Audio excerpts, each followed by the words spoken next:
Welcome students in Nohi's biology classes. Today I am going to discuss activity number 1.9 which is based on displacement reaction.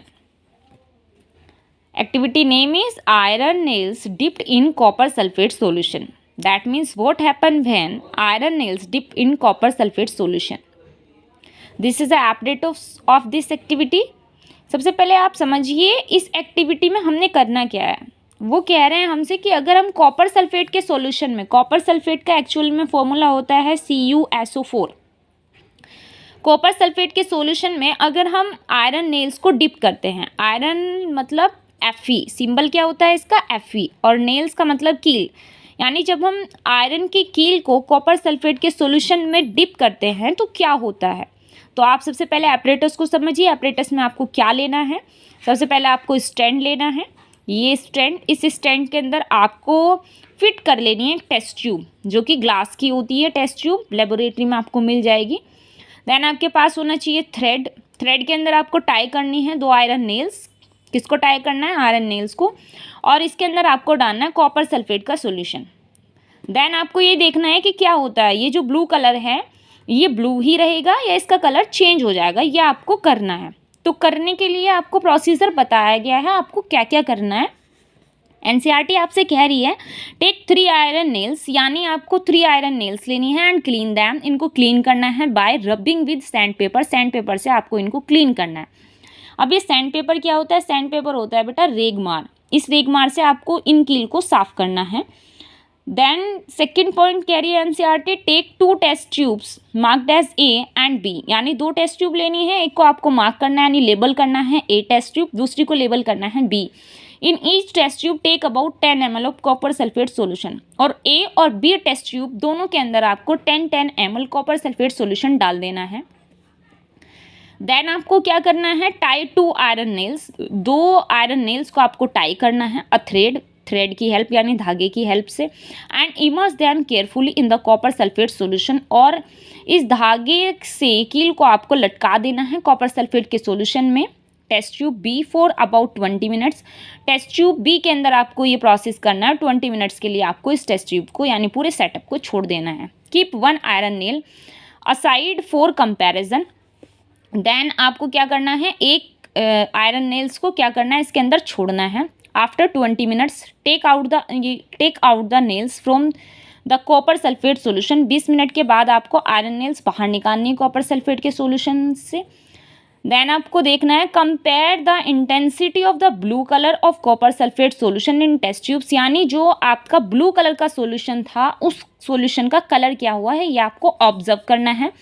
Then क्या कह रहा है? Also compare the colour of the iron nails. Iron nails का भी आपको colour देखना है dipped in the copper sulphate solution, जो आपने डिप्ड की थी कॉपर सल्फेट के सॉल्यूशन में. यानी आपको यहाँ 2 चीज़ों की ऑब्जर्वेशन निकाल ली, कॉपर सल्फेट सॉल्यूशन का कलर क्या हुआ है और आयरन नेल्स के कलर में क्या चेंज आया है. तो देख लीजिए ये पूरा सेटअप आपको तैयार करना है. एनसीईआरटी में सेटअप गिवन है. इस तरीके की आपको 2 आयरन नेल लेनी है. आयरन नेल आपको दिखाई दे रही है. Iron nail taken out from copper sulphate solution, यानी जब आप इसको कॉपर सल्फेट के सॉल्यूशन से निकालेंगे तो आपको इसका थोड़ा सा डार्क ब्राउन कलर दिखाई देगा. एपरेटस आपको इस तरीके से सेट करना था. Copper sulphate solution test tube A और test tube reactions mixture test tube B. ये टेस्ट ट्यूब बी है, यानी आपने कॉपर सल्फेट सॉल्यूशन ए में इस तरीके का डाला था और बी में आपने आयरन नेल डाली थी. तो आयरन नेल डालने पर आपको इस तरीके का कलर ऑब्जर्व हुआ है. तो आगे पढ़ लेते हैं आखिरकार इसमें ये चेंजेस हुआ क्यों है. देखिएगा क्या कह रही है NCERT. Why does the iron nail become brownish, यानी जब आयरन नेल ब्राउन कलर की हो जाएगी and the blue colour of copper sulphate solution fade. तो blue colour copper sulphate solution का फेड हो जाएगा. पर एनसीईआरटी यहाँ पर हमसे क्वेश्चन मार्क का पूछ रही है, मतलब कि आखिरकार ऐसा हुआ क्यों है. सो आपको एक एनसीईआरटी ने रिएक्शन दे रखी है. रिएक्शन में क्या कह रही है? आयरन, यानी ये हमारी आयरन की नेल है. आयरन नेल को हम Fe लिखेंगे, कॉपर सल्फेट सॉल्यूशन को हम CuSO4 लिखेंगे. तो जब हम इन दोनों को मिक्स करेंगे तो आपके सामने क्या होगा कि Fe जो है मोस्ट रिएक्टिव है, इसलिए कॉपर को क्या कर देगा? डिस्प्लेस कर देगा और उसकी जगह खुद आ जाएगा. इसलिए बन गया आपका फेरस सल्फेट यानी iron sulphate. Iron sulphate actual में जो इसका कलर होता है वो होता है थोड़ा येलो येलो ग्रीन सा कलर होता है, राइट। और कॉपर यहाँ से अलग हो जाएगा, इसलिए ब्लू कलर चेंज हो गया था, क्योंकि जब इसके अंदर आयरन नेल डाली गई तो आयरन ने क्या किया, आयरन ने खुद सल्फेट से रिएक्ट कर लिया और कॉपर को अलग कर दिया। एक्चुअल में जब कॉपर सल्फेट के साथ रिएक्ट करता है तभी ये ब्लू कलर का होता है, क्योंकि आयरन है इसलिए यहाँ पर कलर हो जाएगा brownish yellow colour. Brownish yellow colour आपको मिल गया इस टेस्ट ट्यूब के अंदर। तो जो एनसीईआरटी ने आपसे क्वेश्चन मार्क में पूछा था उस क्वेश्चन मार्क का आंसर है आपकी ये रिएक्शन, कि जब आयरन कॉपर सल्फेट से रिएक्ट करता है तो आयरन कॉपर को डिस्प्लेस कर देता है। डिस्प्लेस क्यों करता है, क्योंकि आयरन मोर रिएक्टिव एलिमेंट है, इसलिए सल्फेट से जाकर के अटैच हो गया है और कॉपर को डिस्प्लेस कर दिया है, उसकी जगह से हटा दिया है, क्योंकि ये लीस्ट रिएक्टिव एलिमेंट था। क्लियर। उसके बाद और भी रिएक्शन गिवन है जो एनसीईआरटी आपको समझाना चाह रही है। In this reaction iron has displaced और रिमूव्ड अनदर एलिमेंट, यानी कह रहे हैं आयरन ने क्या कर दिया, डिस्प्लेस कर दिया, रिमूव कर दिया अनदर एलिमेंट को।